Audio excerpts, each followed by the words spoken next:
Welcome to the Dark Origin. Tonight, we unravel 5 real ghost videos captured across the globe, each more chilling than the last.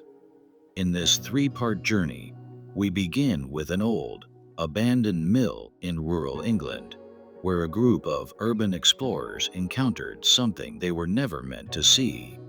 This is more than a haunted building. It's a whispering echo that refuses to let go. It was supposed to be their peaceful retreat away from screens, orders on takeout, and office deadlines. Instead, they brought home a nightmare. The footage begins with crisp audio of wind rustling amber leaves. The couple, Sarah and Mike, step inside at dusk. A classic A-frame cabin, wooden beam ceiling, stale scented air. Outside, you hear crunching leaves. Sarah records. Check this out. She pans across the living room. Nothing unusual. Until the camera pauses on the window. A silhouette stands outside, motionless, framed by the tree line. Mike zooms in, only for the figure to shrink away. They shrug, chalk it up to shadows. They move through the evening, cooking, talking, wine glass glinting. The camera sits idle, lens pointed at the fireplace. That's when it begins. The fire crackles, but in the background, faint soft breathing, like someone leaning into the room, but they were alone. Mike hushes Sarah. Listen. The breathing stops. Sarah, wide-eyed, asks, "Who's there?" Silence for 10 beats. Then, footsteps on the wooden deck, slow, deliberate. The couple freeze. They creep toward the window. Mike's phone light catches something just off frame. A low murmur. The camcorder audio distorts, an unintelligible woman's voice. "Get out." Repeating. Sarah panics. "What the? Who's there?" He picks up a fireplace poker and creeps outside. His flashlight cuts through the night. The beam sweeps trees. Emptiness. Nothing. He kneels at the window, camera pans down to show muddy footprints circled around the cabin. Then he points the light straight toward the forest, and we see it. A man stands 10 feet away, wearing dark winter clothes, pale face barely visible. No movement. No reaction. Just blank eyes, staring. Mike stammers. "Who? What are you doing?" The figure jolts forward with unnatural speed, sprinting deeper into the trees. Mike bolts inside, slamming the door behind him. The camera sways in panic. They lock doors, double-check windows. Breath ragged. Sarah weeps quietly. Then, footsteps upstairs. Slow footsteps on the upper floor. Their guest cabin only has 1 bedroom above, 2nd floor. They hadn't gone up at all.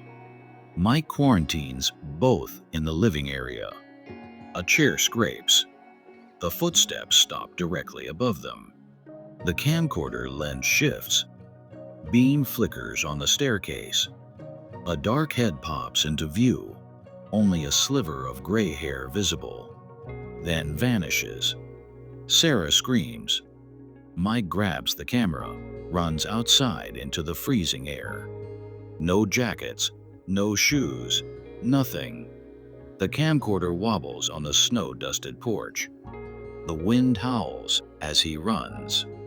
Last shot from ground level, Mike's silhouette races into the trees, trailing the camera. The lens pans skyward, catching the dark pines framing the moon, when suddenly a face appears against one tree. Pale skin, darkened eyes, frozen in a snarl. And then the footage cuts to static. No rescue, no police tape.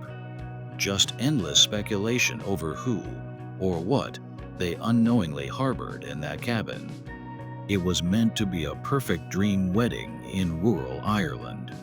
Instead, a wedding photographer and a second shooter captured something that no bride, groom, or guest ever saw until long after. It's a bright day, rolling green hills, wedding bells, laughter, clinking glasses. The photographers capture quick-paced moments. The bride's dress, the groom adjusting his tie, champagne fountains. The chapel's old stone arch stands tall. During the ceremony, video jumps to a shadow creeping near the altar. The groom exchanges vows. Behind him, in the stone doorway, a patch of darkness seems to elongate. The videographer zooms. In the full quality footage, you see something writhing, shifting, as though a dark cloak is being wrapped around someone, yet no one is there. When the bride and groom face each other, that patch fully morphs into a tall, humanoid silhouette. Then it's gone. Seconds later, the officiant announces, "You may kiss the bride." Gasps, claps, flashing of cameras. The moment looks untouched. Later, after the reception, while reviewing footage, the couple notices odd frames during the first dance. On the big screen, projected, you see the bride and groom slow dancing. In the large mirror behind them, a figure stands next to the groom, eyes fixed, expressionless. The bride's gaze flickers toward the mirror, but she doesn't flinch. As footage slows, you see the figure reach out. No one reacts. Abruptly, the frame blurs and jumps back into focus, the figure gone. No one in real life remembers a reflection. Some guests later claim they felt cold spots by the altar, but dismissed it as wedding nerves. An amateur paranormal investigator overlays timestamps, 1843, the precise moment of the figure's presence. He screen grabs the imagery, enhances contrast. A lean face emerges, gaunt, sunken cheekbones, eyes too large. The clothing appears Victorian era, timing it to the chapel's abandoned era before its restoration in 1920. Local folklore legend of a chapel groom who died mid-ceremony in 1898, killed by jealousies. Someone shouted, "Your soul will never find rest." In the years after, brides reported missing garments, candles extinguishing mid-blessings. Brides felt kissed by invisible lips. 3 friends, Anna, Victor, Luca, enter a 2-story orphanage just before midnight. Matted grass, stained windows. Their headlamps flicker and their breaths merge to silence. They whisper excitedly. Camera rolls. They wander corridors lined with peeling wallpaper, rusted bed frames. A small chalkboard reads Room 4 Class in 1952. The sound of a distant creak echoes, like rubber-soled feet crawling. Victor freezes, points. Nothing moves. He brushes it off as wind. They step into the dorm. Bed frames, scattered toys. Through a broken window, you see moonlight. Anna kneels to pick up a toy soldier. Instantly, a high-pitched child's giggle. The camera jerks upward. A shadow darts across the hallway. Luca runs ahead. They chase the figure to the main hall. A massive portrait of 12 children. One face in the portrait appears distorted, glitched, as if the painter forgot to complete it. The sound of the giggle repeats, war pinging around walls. Noises from above draw them to the main staircase. Crumbling wood ascends into darkness. They hesitate. Camera mounts to the handrail and climbs itself. Step by step.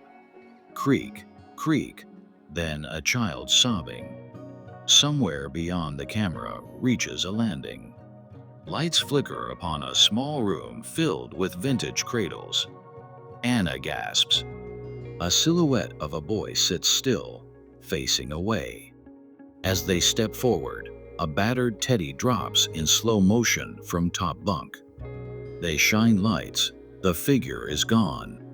A bare footprint in chalk dust, small and rounded, dangles in dust. The logs show timestamp 1:17 a.m. They whisper, "We should leave." But Anna takes one step farther. The shadow warps, rippled. The boy's sob echoes and grows. Camera footage becomes chaotic. Lens wobbles. Footsteps run toward exit. Musty corridors blur. We hear Anna scream, "He's right there." Victor yells, "Shoot." The cam pauses by the exit door, wide open. Wind rattles against it. The camera tilts down the hallway, then rises slowly, coming to rest at a crumbling statue of a child holding a lantern. The statue's face is chipped, but behind it, in the emptiness, a tiny head peeks, black hair, weeping eyes, then nothing. The lens swings to Anna's trembling hand pressing the power button. The light dies. Silence. The orphanage returns to shadow. The tape ends. The group never exited with their equipment. Searches found abandoned headlamps, muddy boots, but no people. The tape is all that remains, and every time you rewind or adjust brightness, that boy's face appears closer, like he's inching toward you. Cut to surveillance footage from inside the chapel, outside ceremony times. In infrared, you see nothing until a dark shape drifts across pews, stops at altar, leans in, as if to average height someone standing there, then dissolves. No audio. Finally, the camera shows the couple's reflection in the chapel window as they walk outside. Then another figure appears beside them, tall in shadow. The screen glitches. Then end. No wedding video ever matches the footage. They were never shown the uncut film.